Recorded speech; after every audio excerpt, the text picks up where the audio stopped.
Hey y'all, Mary here from Kennedy Fam 5. I just wanted to talk to you today about the first 4 things you should do if your child's behind in math, needs to catch up in math, and you want to help. So here's what this teacher mama suggests to you. First things first is assure your child that you're going to figure this out, that you're going to get to a solution, you're going to get to it. I've seen over the years in teaching that lots of times kids just need some reassurance that it's going to be okay, that this is not the end of the world. You know how kids, some kids, not all, but some, they stump their toe and they are convinced that their foot's going to fall off. Like they just think everything and just, immediately go to that worst case scenario. And sometimes when kids are struggling, especially in math, they think, I'm terrible at math, I'll never learn this, I'm never going to graduate from high school, I'm never going to get a good job. Like they play that video in their mind and they take that worst case scenario. So sometimes just that reassurance is really good. And I would encourage you, the younger the child, the more often you need to do that reassuring. So don't just say one time, we're going to get through this, we got this, and then never say it again, So set reminders on your phone, put notes in their backpack that they can find during the school day, send them a text message or a Snapchat or whatever, however you communicate best with your child. But let them know that you're going to find a solution. The second thing, figure out what kind of learning problem this is. It's not common for there to be an overall learning problem that's going to be pervasive, like ADHD or something like that. It's rare for it to be an actual disability like dyscalculia, which is a math learning disability. Those just don't happen very often. So it's most likely a very discrete kind of issue that your child's having, and it's not, going to be a big deal for a long time. And even if it is, there are specialists in your child's school who have spent years of college and study and training just on this very kind of educational issue. So, you've got tons of resources. So just know that you're trying to figure out what kind of problem this is. And your child's teacher is going to be, one of your best resources, for sure. And start with reaching out with an email or if you have regular parent conferences, I know that's more common with younger children, mention it, bring it up, see what they say, and kind of go from there. I would that leads me to number 3, value your child's teacher's advice.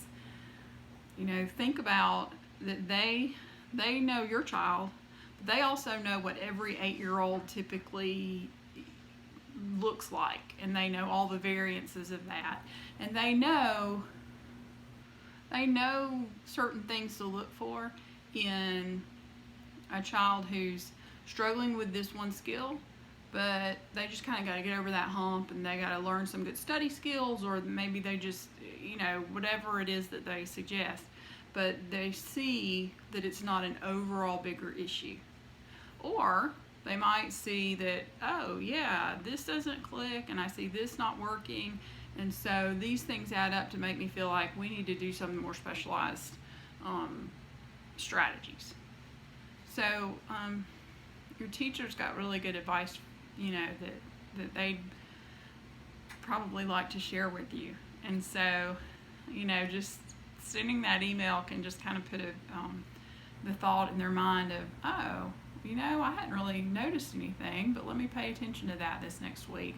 Or, I'm so glad you said something, I've been meaning to email you back, or whatever. You'll get some kind of response from them. And they will know exactly the people at the school who are specialists in any area and just kind of know how to navigate the system for you, alongside you. So you're your child's advocate. But as a former teacher, I just encourage you to value their advice, because they're seeing your child in that academic environment every day, and they know what typical looks like. So they kind of know, is this Does this fit in or does this not fit in with that? So, all right, fourth thing, and this is maybe more towards high school, middle school, because that's where my experience is primarily. But find out if your child's school does tutoring. Now, a lot of people pay for tutoring through private, Mathnasium and private Sylvan learning centers and things like that, and those may be great. I don't really know much about them, so I'm not, not putting them down.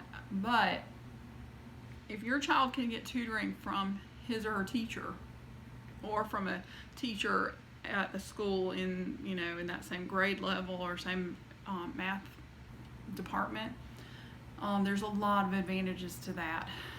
For one thing, let's take factoring for instance. There are probably 3 main ways that factoring is taught in America. They all work, and some teachers just really love one system of teaching it. Some teachers love another, but there's not one right way to do it.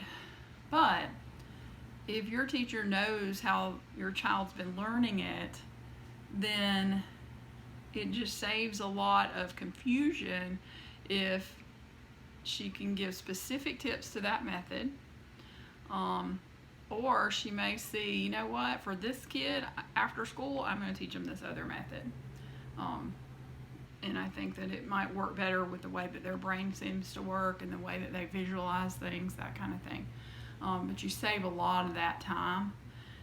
From a money perspective, that tutoring is going to be for free. It's from your local school district. And the others, the private ones, are a lot more expensive. I just haven't seen very much evidence of students getting a lot of benefit from those paid tutoring times with the centers and things. But I know the families are spending a lot of money on it, and lots of times parents would say, "Oh, I didn't even know you offered tutoring," which means I didn't do a great job of communicating it. Even though it was in the syllabus and I sent out reminds every week saying tutoring's next Thursday and that kind of thing, but I was not communicating it in a way that they were getting it. So check in with your child's teacher and find out. Sometimes it's not even teachers that do it. Sometimes the math team, which is I can say this because I was one and I sponsored these kids.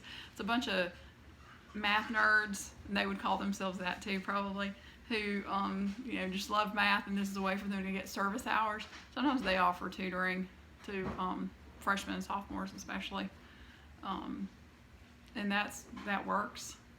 Sometimes it's really nice to have a student learn from another student because they just can relate to each other and talk in the same, they can make analogies that each other understands better than people from a different generation.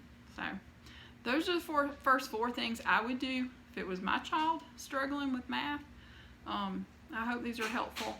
If you go to the blog somewhere up here, it should be popping up.